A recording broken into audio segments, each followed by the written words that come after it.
My brother used to get drafted to well, I can't get out of the agency, so that way, they got it, I got it, later was a, then Jim will say, stop that, and then I got it made in the chair. Okay, Got it all, they still made it a Marine. Yeah. Poland, right, he didn't know about that. 379. We will sing this thing, 749. 379. Can't get it, somebody's interfering over here. 379, the first one. 379,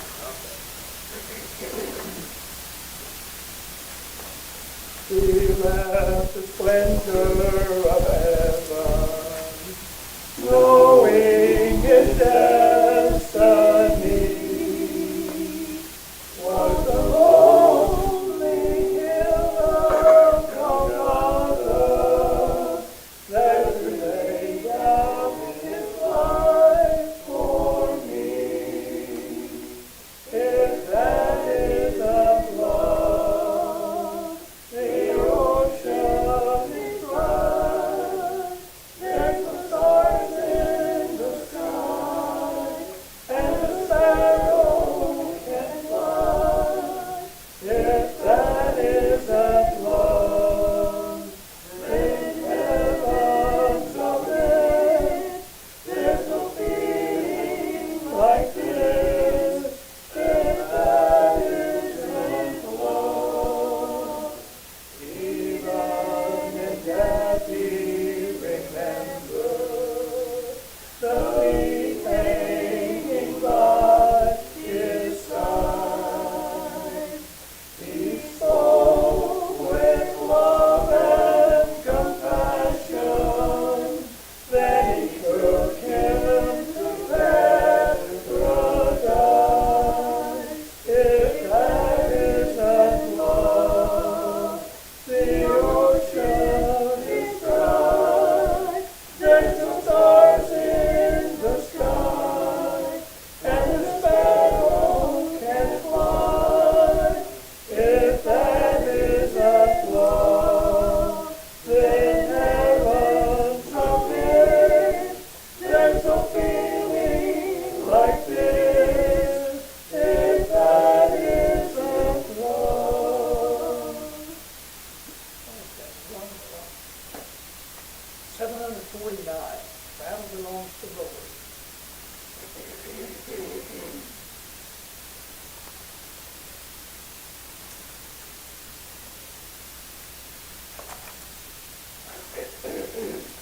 And heavenly armor will enter the land that belongs to the Lord. No weapon that stands against us will stand. The battle belongs to the Lord, and we sing glory, honor, power, and strength to the Lord. We sing glory, honor, power, and strength to the Lord. When the power of darkness comes in like a flood, the battle belongs to the Lord. He breaketh the standard, the power of his blood. The battle belongs to the Lord, and we sing glory, honor, power, and strength to the Lord. We sing glory, honor, power, and strength to the Lord. When the enemy presses in hard to our feet, the battle belongs to the Lord. Say, hurry, my friend, your redemption is here. The battle belongs to the Lord, and we sing glory, honor, power, and strength to the Lord. We sing glory, honor, power, and strength to the Lord.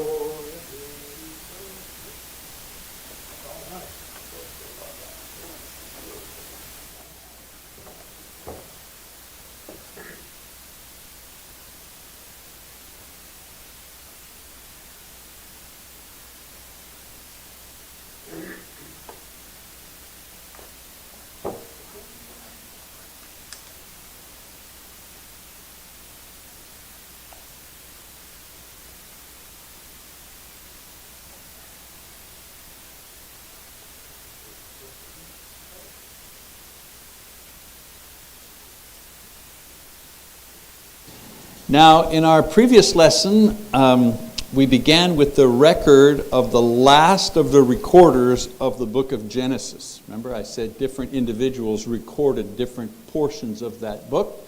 The last one to record will be Joseph himself.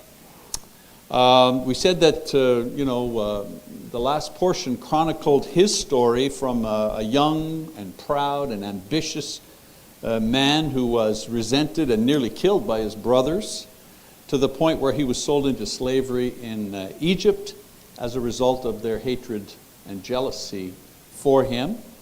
We saw how he was blessed by God with spiritual gifts, and through their misuse was separated from his brothers. We always talk about Joseph, and how he overcame and persevered. He was in the prison and so on and so forth. But we don't always look at the young Joseph, proud, ambitious, how he was misusing his gifts to try to kind of raise himself up above his brothers, and the consequences of that is they hated and resented him and nearly did away with him. So this situation will set the stage for the final episode in the book of Genesis, and that will be the setting of the children of Israel, Jacob, in the land of Egypt, where eventually they will be enslaved. The next book after Genesis, of course, the book of Exodus, will be the story of God's deliverance of these people to the promised land. But first, before we get to Joseph, we take a small side detour as the narrative shifts from Joseph for just one chapter and gives us a glimpse into the life of the brother through whom the Messiah will come, because the Messiah is not going to come through Joseph's lineage. It's going to come through Judah's lineage. We don't have a lot of information. Isn't it interesting? The one through whom the Messiah comes has very little information about him. So remember, we talked about the wide view that you have, the historical view, and then the close-up view. So we've had a wide view. Now we're going to have another close-up view of a certain individual, Judah. So we have the story of Judah in chapter 38. So let's start reading that. It says, "And it came about at that time that Judah departed from his brothers and visited a certain Adullamite, whose name was Hira. Judah saw there was a daughter of a certain Canaanite whose name was Shua, and he took her and went into her. So she conceived and bore a son, and he named him Then she conceived again and bore a son and named him Onan. She bore still another son and named him Shelah. And it was at Chezib that she bore him." So after the incident with Joseph, Judah decides to leave the family compound, if you wish, and kind of strike out on his own. He looks and finds a wife without consulting God, without consulting his father Jacob. Okay, it's not said that he didn't do it, but there's no mention of him, consulting. What does he do? Well, he takes a wife among the Canaanites, something that they weren't supposed to do. So he takes a wife among the Canaanites who was a pagan, and as we see by the actions of his sons, probably never converted to worshiping Jehovah. So they had 3 sons. Interesting, the Bible gives us so much information with just a few words. 3 sons. Means watcher. And there's a little typo there, but was named by Judah, little H missing on Judah.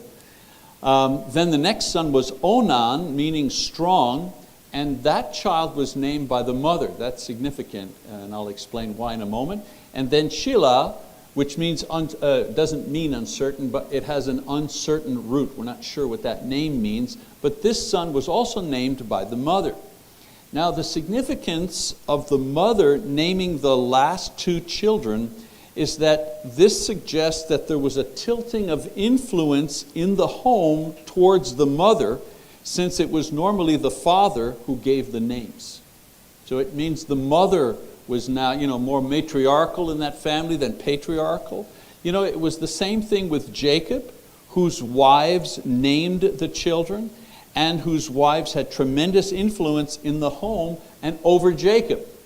And so kind of this same kind of situation continues in the next generation with Judah. So let's keep reading.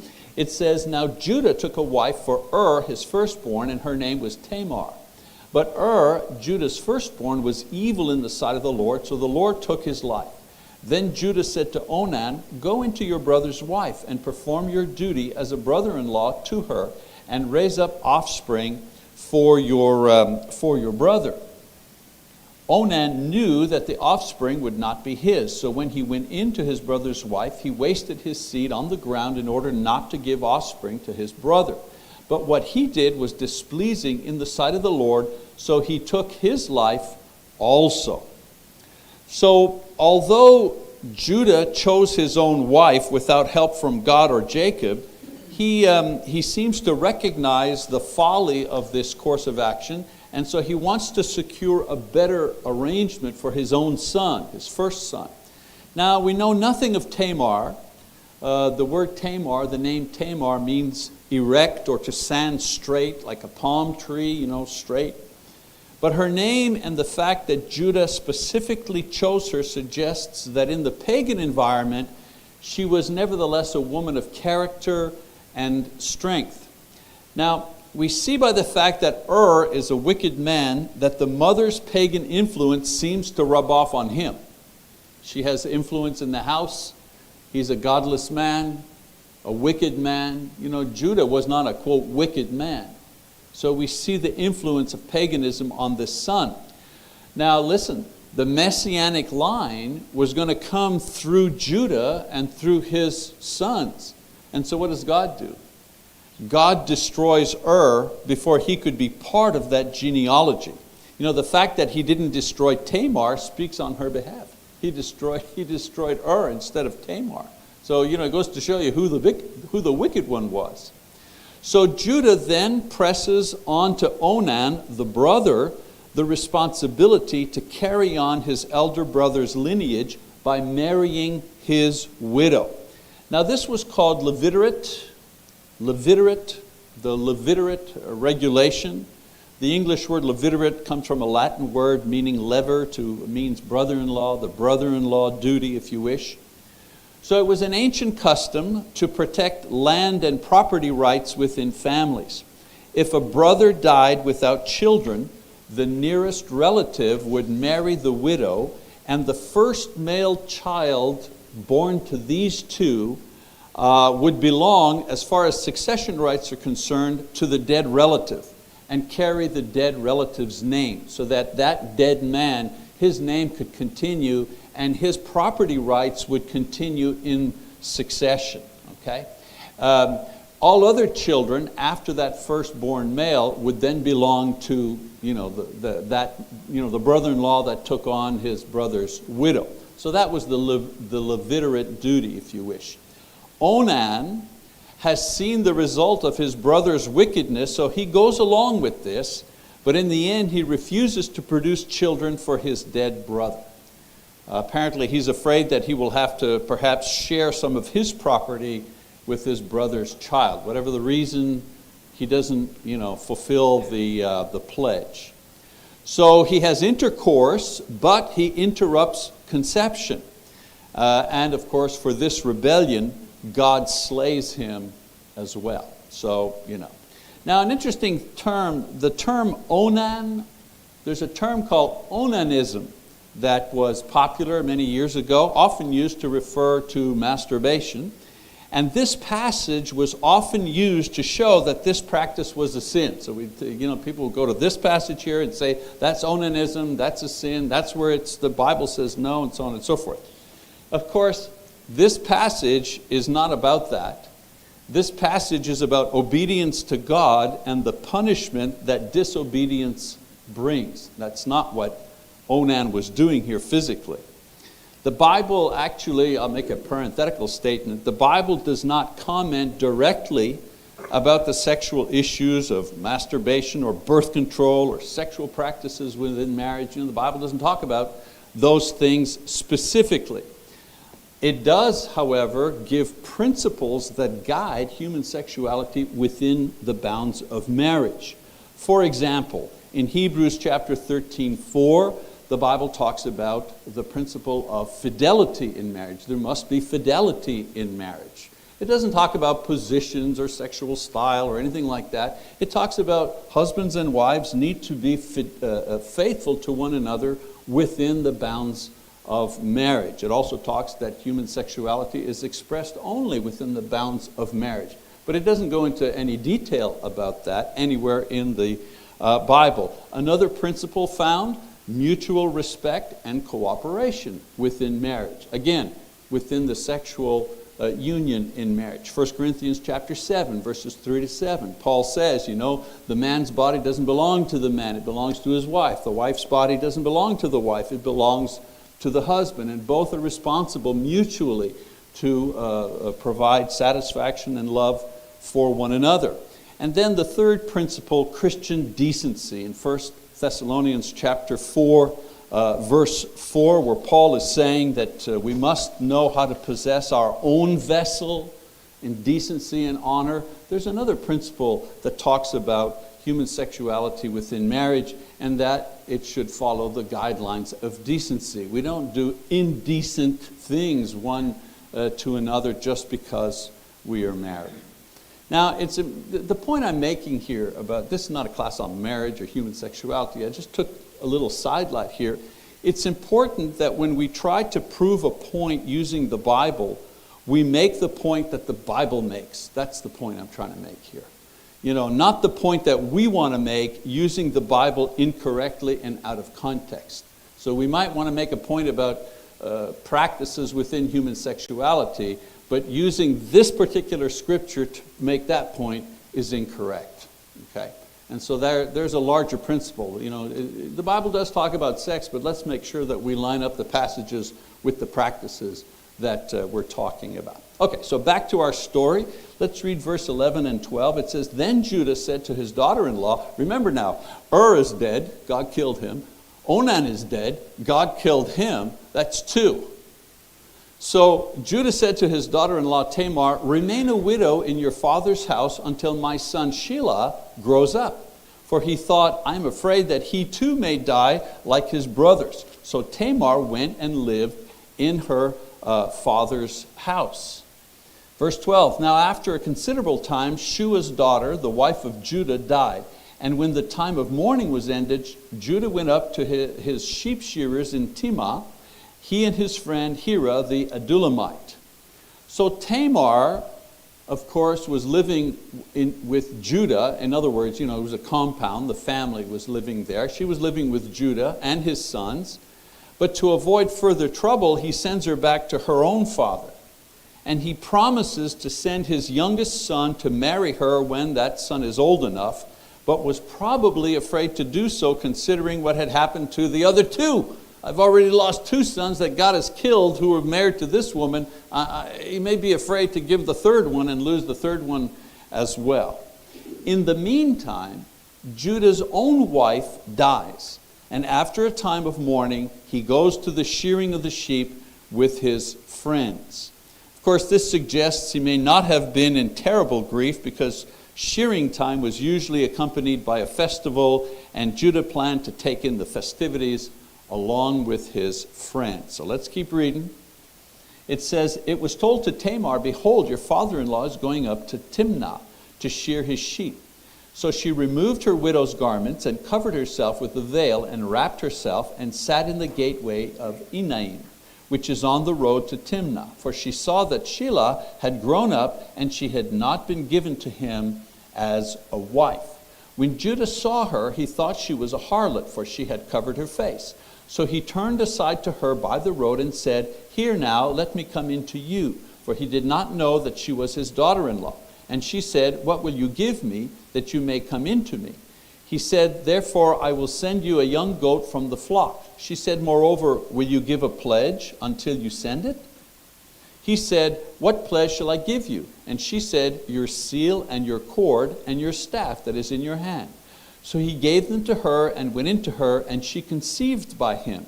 Then she arose and departed and removed her veil and put on her widow's garment." Now, the problem for Tamar was that Judah had originally contracted for her to be in his family in order to continue the line. Okay? She had been willing. She had perhaps begun to worship the God of Judah, but was denied her rightful place. Her plan was to trick her father-in-law into fulfilling her plan to carry on the family line. Now, this may have less to do with the desire to carry on the blessing than really the fear of being discarded altogether. My first husband is killed, my second husband is killed, now my father-in-law is denying me the third husband. A woman in those times, there were no other options. So she was a widow, she lived with her parents, no future, no money, no chance to remarry, other than in Judah's family. So she was stuck. She was twice widows, as I said, with God killing her husbands, denied the third, very grim prospects. She may have also felt a right to carry the line despite the method she chose. So her disguise is as a temple prostitute, because later on she is referred to as a separated one, which was the term for temple prostitute rather than a common prostitute. There's a difference. Temple prostitutes, common prostitute, not the same thing. Temple prostitution, believe it or not, was a respectable occupation in Canaanite society. Not among the people of God, however. But within Canaanite society, that was a respectable occupation, with many of the women in the village taking turns serving at the temple as their way of making an offering to their own god and goddesses. I know it's strange for us, but sexual activity of various kinds was practiced as a form of worship to many of the pagan gods worshipped by the Canaanites. And so what women were they? Well, the women of the village. They would go and they would serve as temple prostitutes in the service of their gods. Now, remember, this doesn't excuse the practice, but it gives insight into Tamar's thinking that in her own mind, what she was doing was not for lust or for money. It was actually part of her cultural practices. She was a Canaanite. So this was not so far removed from her experience. Now, Judah, of course, is a whole different story. I mean, he knew better concerning foreign gods and prostitution and fornication. He knew better. Again, notice the same pattern. He didn't seek God. He didn't ask his father to help him find a new wife. He's a widower now. So he allowed the passions, probably stirred up by the festival activities, probably some drinking going on and music and so on and so forth. Add to that his loneliness, makes him vulnerable at this point to make this type of situation or to get involved in this type of situation. So their union produces a child. And Judah leaves some of his personal belongings as a promise that he will pay her later on for her services. Now, the fact that she returns home confirms that her actions were not motivated by greed or lust, but rather by desperation. This woman would do anything to kind of fulfill her need to have a child and to remain in that family. And again, as a parenthetical statement, we see sometimes that weak faith will drive people to do foolish and desperate things rather than trust God for help. And we see that in her. Continuing the story, it says, when Judah sent the young goat by his friend the Adullamite to receive the pledge from the woman's hand, he wanted his staff back, he wanted his things back, so he sent the goat, in payment. He didn't find her, it says. He asked the men of her place, saying, where is the temple prostitute who was by the road at Enaim? But they said, there has been no temple prostitute here. So he returned to Judah and said, I did not find her. And furthermore, the men of the place said, there has been no temple prostitute here. Then Judah said, let her keep them, otherwise we will become a laughingstock. After all, I sent this young goat, but you did not find her. So despite his weakness, Judah is still a man of his word, and he wants to fulfill his agreement. He may be embarrassed about his actions, so he sends his friend to find Tamar, but he doesn't find her. Now the word here, harlot, is the word again for temple prostitute. So let's keep going. Verse 24, it says, now it was about 3 months later that Judah was informed, your daughter-in-law Tamar has played the harlot, and behold, she is also with child by harlotry. Then Judah said, bring her out, and let her be burned. It was while she was being brought out that she sent to her father-in-law, saying, I'm with child by the man to whom these things belong. And she said, please examine and see, whose signet ring and cords and staff are these? Judah recognized them and said, she is more righteous than I, inasmuch as I did not give her to my son Shelah, and he did not have relations with her again. So Judah is indignant at the news of his daughter-in-law's pregnancy, and he pronounces judgment. Let her be burned, Wow, pretty stiff punishment there. She was still under his authority. That's the point. She was still under his authority, denied 2 husbands, denied the 3rd one that she was promised, and couldn't get out from under his authority. Technically, she was engaged to the 3rd son. She was the widow of the other 2 sons. And he sees this as a disgrace to his family by bringing another man's child into his own family. Now, he may have been secretly happy of disposing of her and avoiding the dilemma of his 3rd son having to opt out of marrying her and the problems this would cause the family. Said, wow, this is like a gift here. She's done a bad thing. We get rid of her. Boom, boom, boom.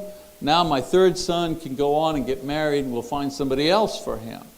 But then he finds the truth. The truth comes back,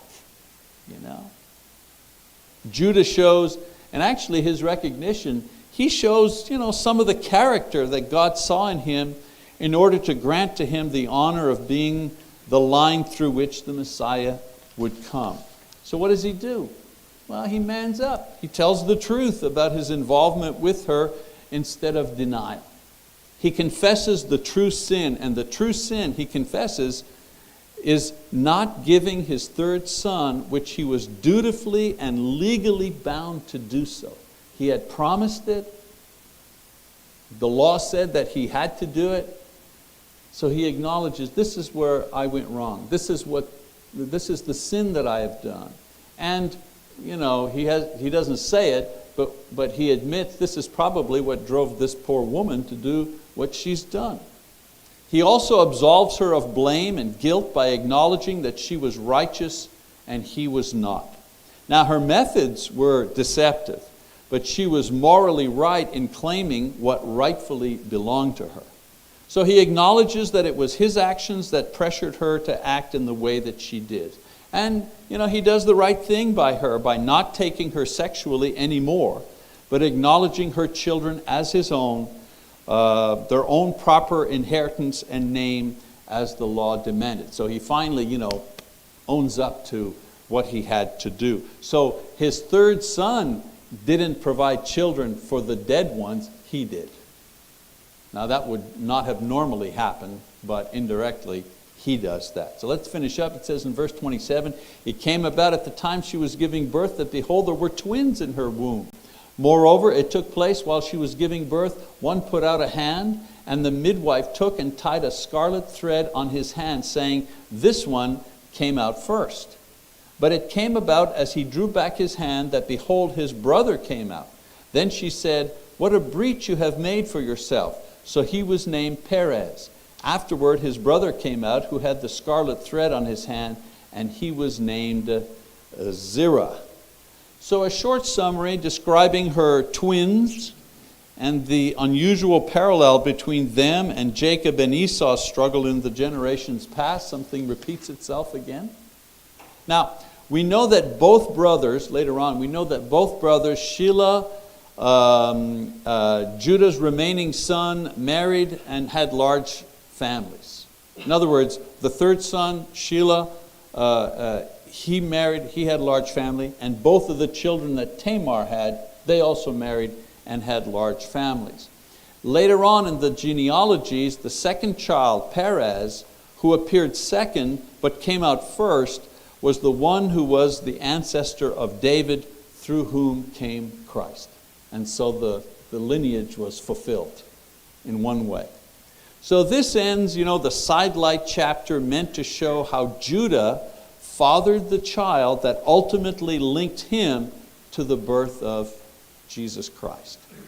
So in the next lesson, we're going to go back and pick up the story of Joseph and his time in Egypt, which will bring us to the close of the first book in the Bible. A couple of lessons left. We'll tell Joseph's story and so on and so forth. So a couple of lessons that we can draw from this particular episode right here. Lesson number 1.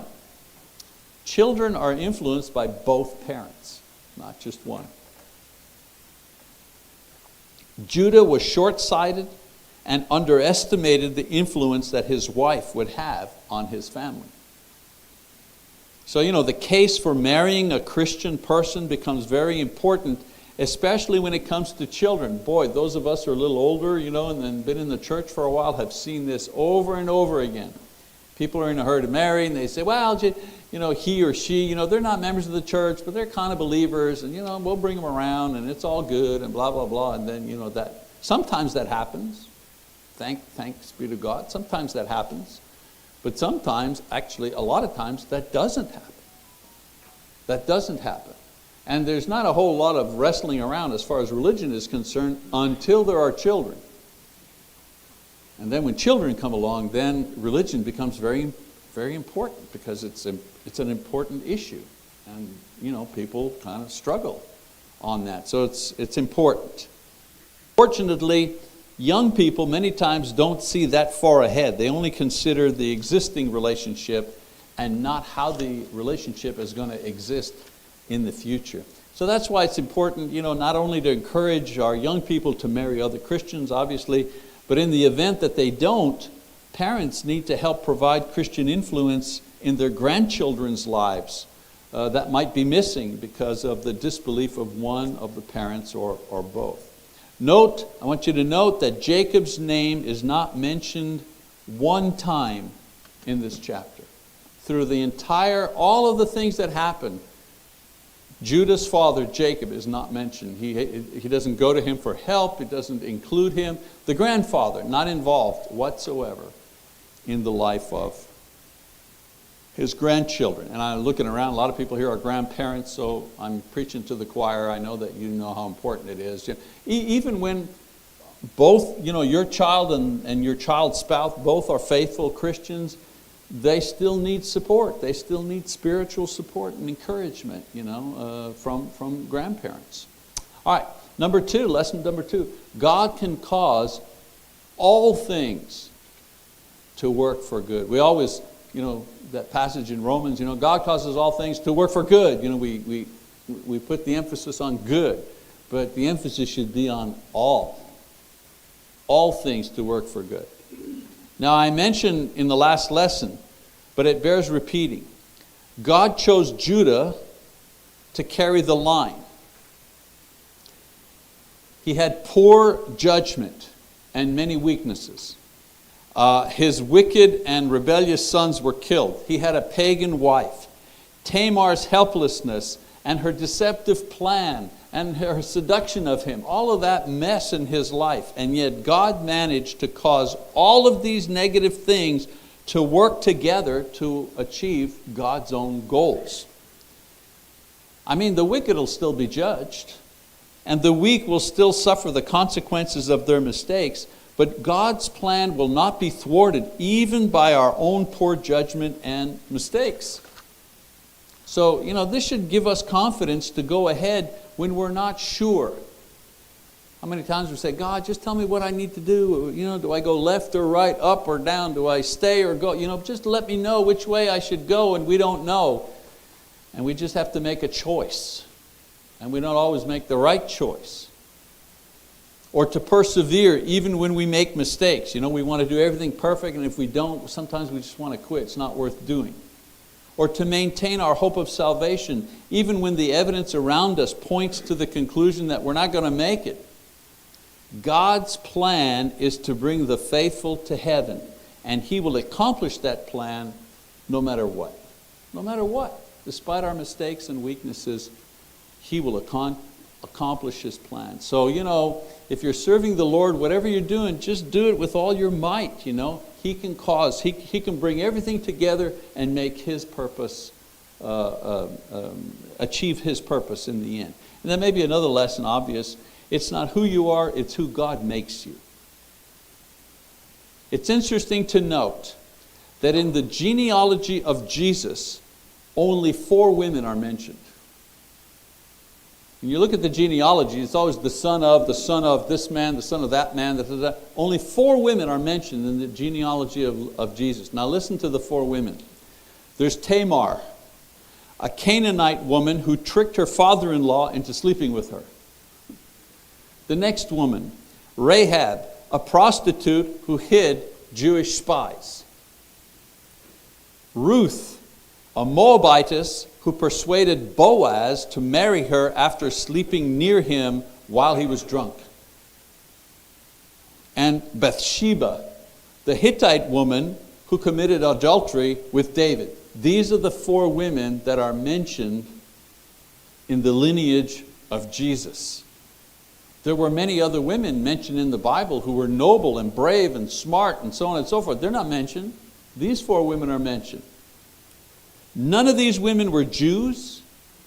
All came into the Messianic line under dubious circumstances, but all of them were transformed by their contact with the men who believed in God. So listen, Tamar clung to the promise of Judah to belong to the Israelite nation through marriage and childbearing, and eventually he absolved her. He said, "You're not guilty, I'm guilty. You're getting what I promised you by the law." So he absolved her of whatever she did, and she got what she deserved to get. Rahab left prostitution, and she married Salmon after the Jews captured Jericho. And she became the great-grandmother of David. And Ruth followed her mother-in-law Naomi and adopted Naomi's faith, which led her to Boaz and her marriage with him.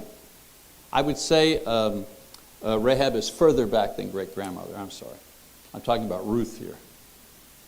And then Bathsheba, committed adultery, had an illegitimate child. But Bathsheba became the key influence in making sure that Solomon, her child, became king after David, thus ensuring the unity of Israel at that time. All 4 women had drastic changes in their life, and God used them in dynamic ways to make sure that the line would continue. So God took these women who were pagans, and because of their conversion and faith, He used them in a mighty way to preserve the lineage through which Jesus came. So what am I saying? Well, there's hope for those who have unbelieving partners. There's hope for those who have questionable backgrounds, because God can make valuable servants out of anybody, regardless of their past, and give everyone a glorious future. And I think these women here are proof of that. We don't always use these women, right? We use Deborah, we use Esther, we use Mary, we use Martha, We don't use these women, but God used these women. God used these women. Terrific story, a great story of encouragement. Because we're always talking about guys and all the bad things they did, and then they were converted. But these women, they came from way far back, and God managed to use them in a mighty way. Okay, that's our lesson. We move on to Joseph. We're in the home stretch. Okay, so in our last lesson. Okay, well, that's a slaughter time tonight. Okay, summarize the key events of Genesis 38:10 through 30. State their significance.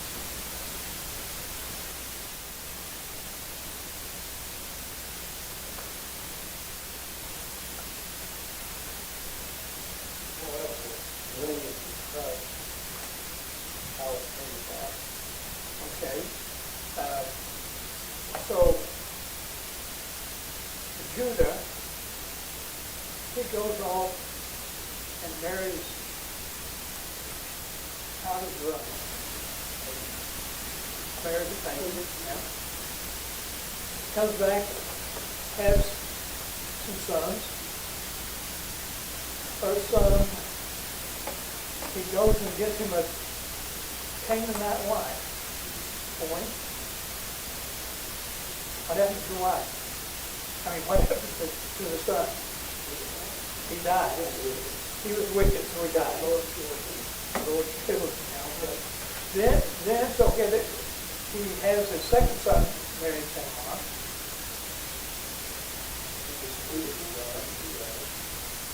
And he just thank God he dies. He's got another son, but he holds him back. And so he goes off to visit this other person. And How did she check? Rod died, right? Rod died. Then he goes to this sheep shearing thing. And so he's on his way back. And what does Tamar do?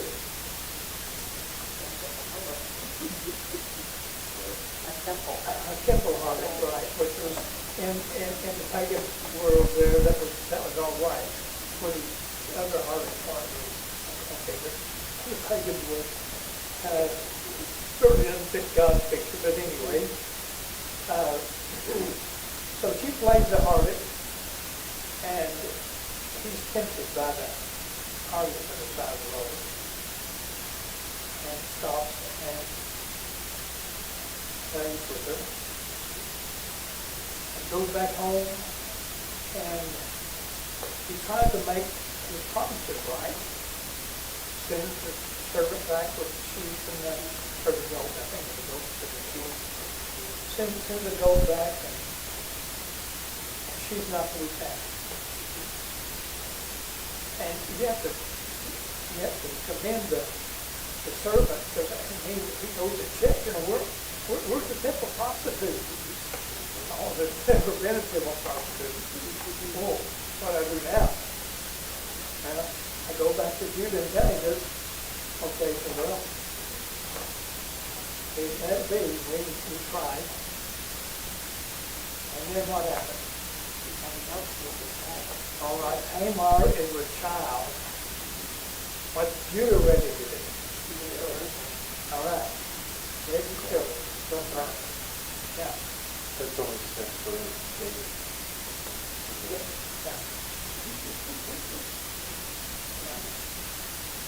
Very close. Yeah. And they're both in the lineage of Jesus. And they're both the father. Yeah. Yes. Yeah. So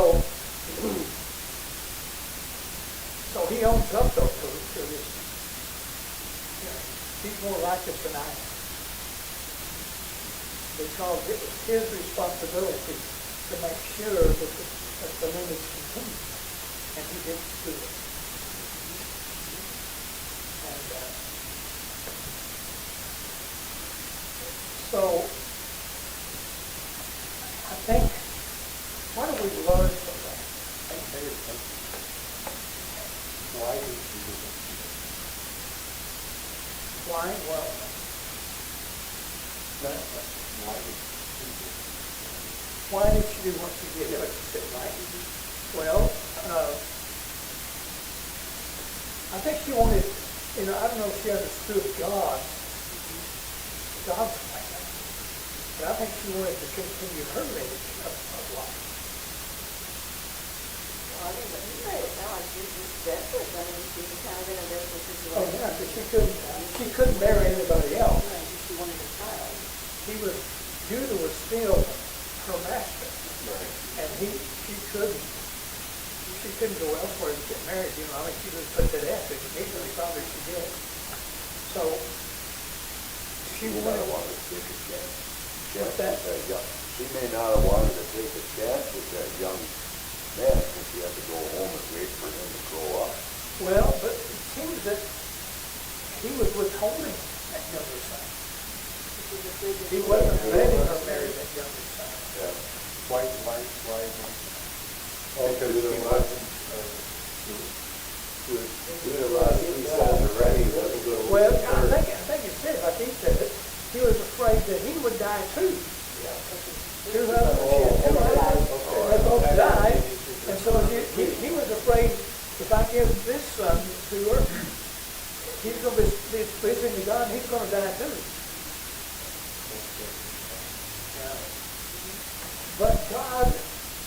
God's faithfulness, though, to bring about His promise. Okay, so how do these events of Judah and Tamar's lives support the role of parents in influencing the faith of children?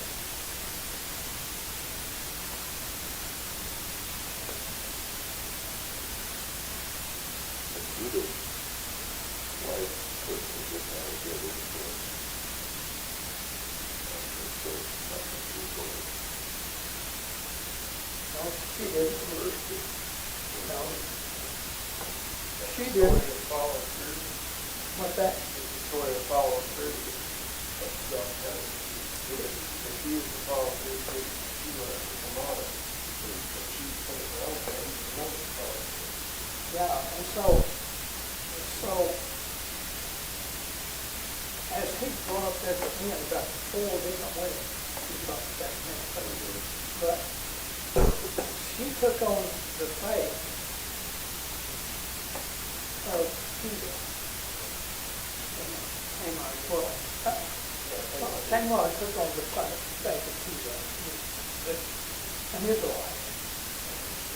She became an Israelite. And thus she was carrying on the name of the first husband.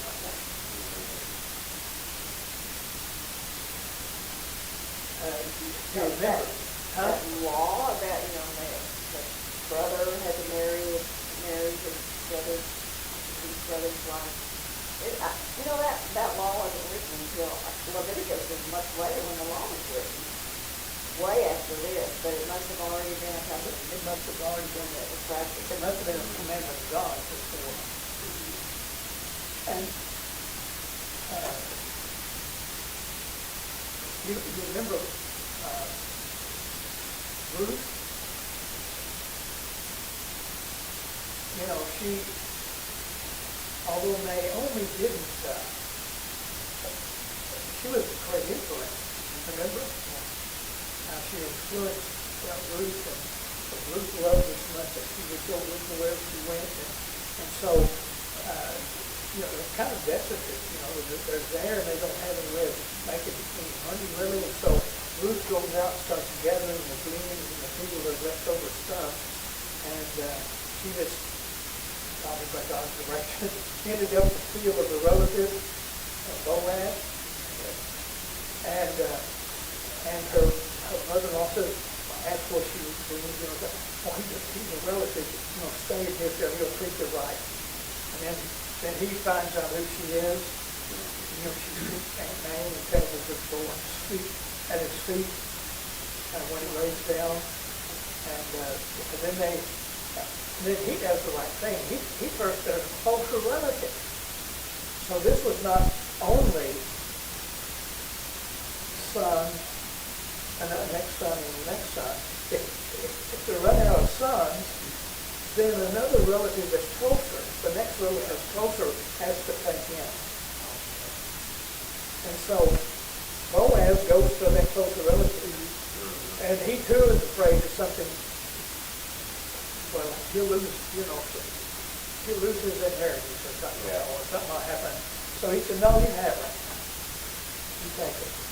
And he does. Okay, well, but each parent has unique gifts. I think that's single parent homes, children have so much more difficult time with. And that's because God has given us a man and a woman, a husband and a wife, to raise those children. God knows best. And so we have different talents. Mothers are usually more cleaner, fathers are more stern, and so forth. And so we need that balance in order to go up to the child we need, the person we need to be. And both parents really need to be there to help them. Okay, how can parents recover their role as spiritual leaders in their families? How do you really talk about that? I think continuing with your faith.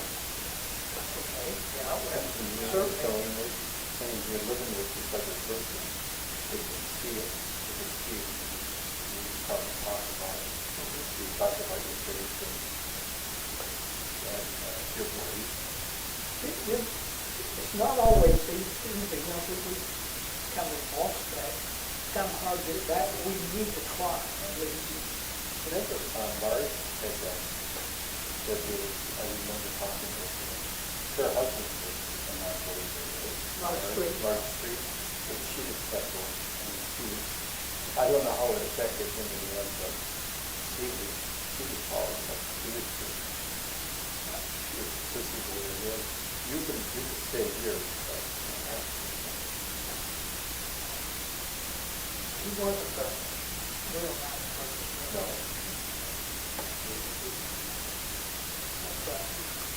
She stuck through it. And, you know, she had a couple lives. You know, the one son, he had an accident with a race car, broke his neck and he was paralyzed. He couldn't use his hands. From that down, he couldn't use, he had to, he was brilliant. And he learned to use a computer with his mouth. And he did a lot of stuff. And she took care of it all that time. But some until of he the died. strength is easy, I don't even know. Yeah. She took care of him. But she didn't have an easy life, but she stayed faithful to the Lord. Okay.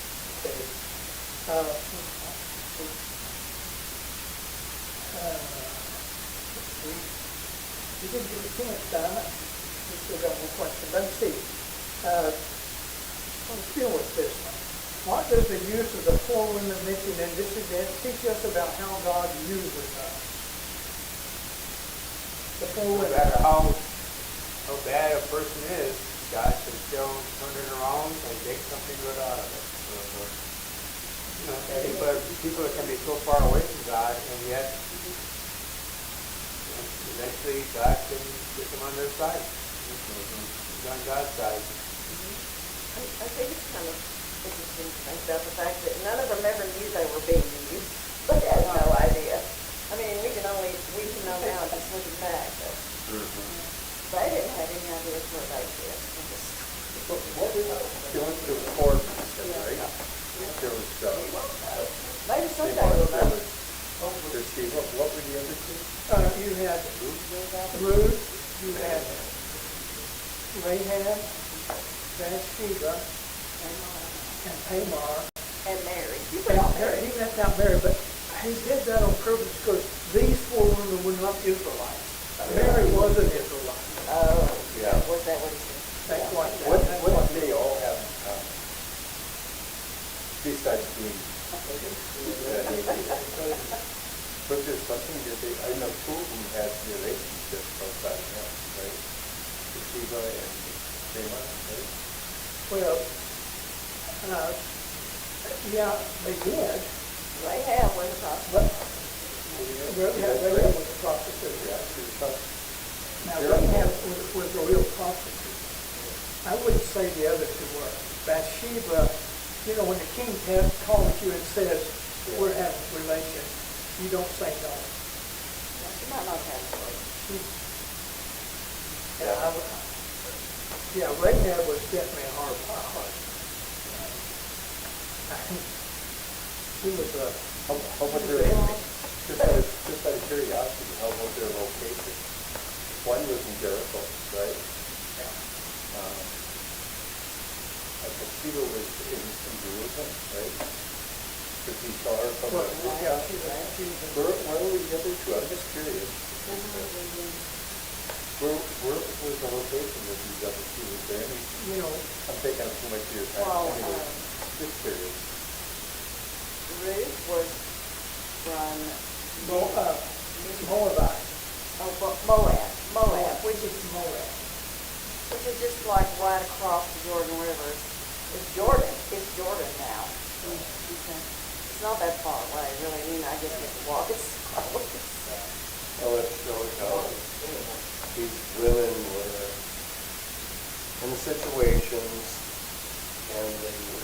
just circumstances of how society was at that time. And they were hampered by the prejudice of men against women. Well, yeah, that's true. But But God used hang them on anyway. with the Canaanites, these, the Moabites, the Canaanites, these are all nations that the Israelites are supposed to conquer, Right. take care of. They didn't do all of it, what they were supposed to do, and come back and God still used it. Used it for his good. But, so, as Jim said, God can use anyone. God can use anyone, doesn't matter who they are. And That is interesting that none of them were Israelites. I would never thought that. that teaches us something. Don't discount anybody. Don't write off other people because they don't believe just like you do. You know, in the law, I mean, he made it such a big deal that they were not to intermarry with the Canaanites, but his own son. We're talking, the reason I bring this up is because location seems to be really important. This reason, and I've been looking a little more at that, where Abraham had built his altar to God. There was always who strongly believed that was Of course, Jerusalem. not only was Jerusalem, but where Christ was crucified on that, what is that called? Golgotha. That Golgotha was the location that Abraham was going to sacrifice Isaac. That's the same location, which would be interesting. Well, the city of Jerusalem is built is Mount, Moriah. Jerusalem was built there. Now, the exact, within Jerusalem, either field or outside of Jerusalem, there's arguments about where it was. One group says it was here, another one says it's where the church is built nowadays, down in there. Well, inside that mosque that is on the Temple Mount right now, there is the altar where That's where the temple was supposed to be. where the temple was, but now it's a Muslim mosque, the Dome of the Rock. Yeah, Dome Dome of of the the Rock. Rock, yeah. But the rock that's inside there, supposedly, they say, And that's where where Abraham was going to crucify. sacrificed Isaac, except that they say it was the Muslims say that he sacrificed his I just think with location, there's no accident with that. So I think, when we're talking about like the 4 women, we talk about location and everything else, there's just so much for us to feed on out there. The rest of our life can be even better. There's another section of 4 women that were all taken. Christ came along, and the only one that was out of Gentiles. So, the pagan, the brothers of the Lord are Christ only. Christ brought the Gentiles.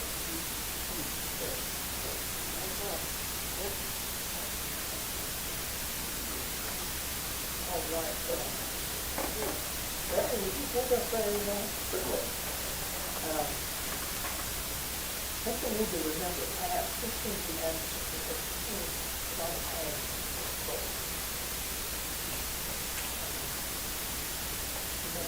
all his daughters. Not well.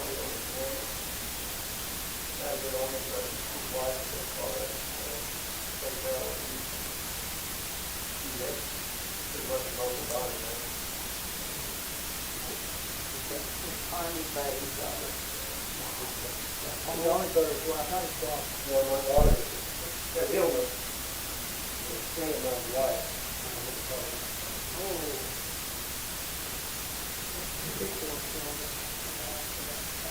oh, really?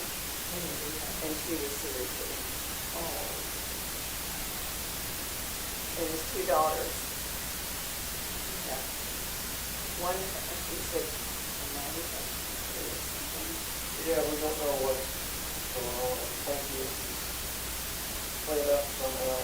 He's trying to do more things than he's supposed to. So it's, that's up to me. Call her for the thing in the home started. Their pockets and nerves are swelling.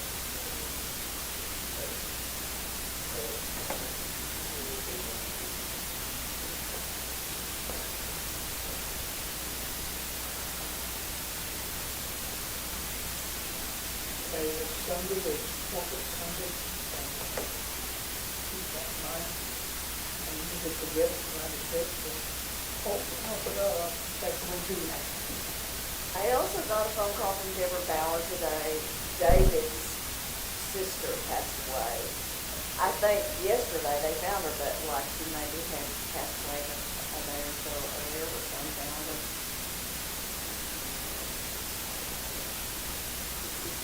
David's sister, her husband's sister-in-law. Good, Gwyneth. All that.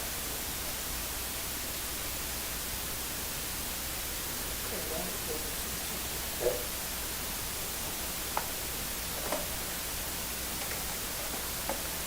This evening, Father, we bring in folks to you.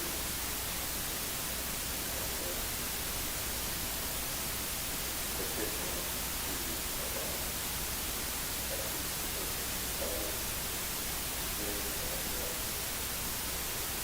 illness and birth.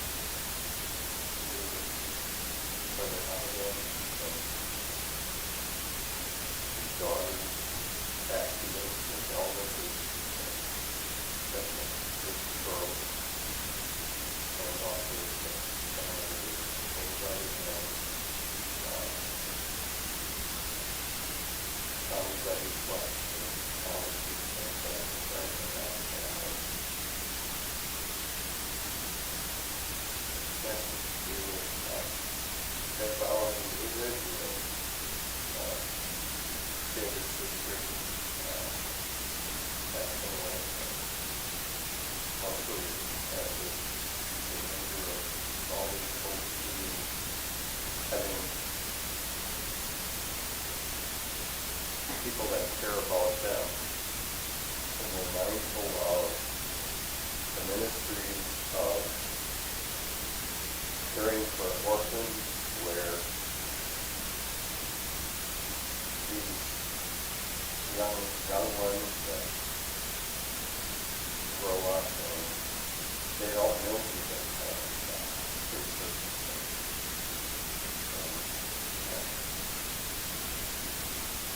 Having a lesson here where we've had examples of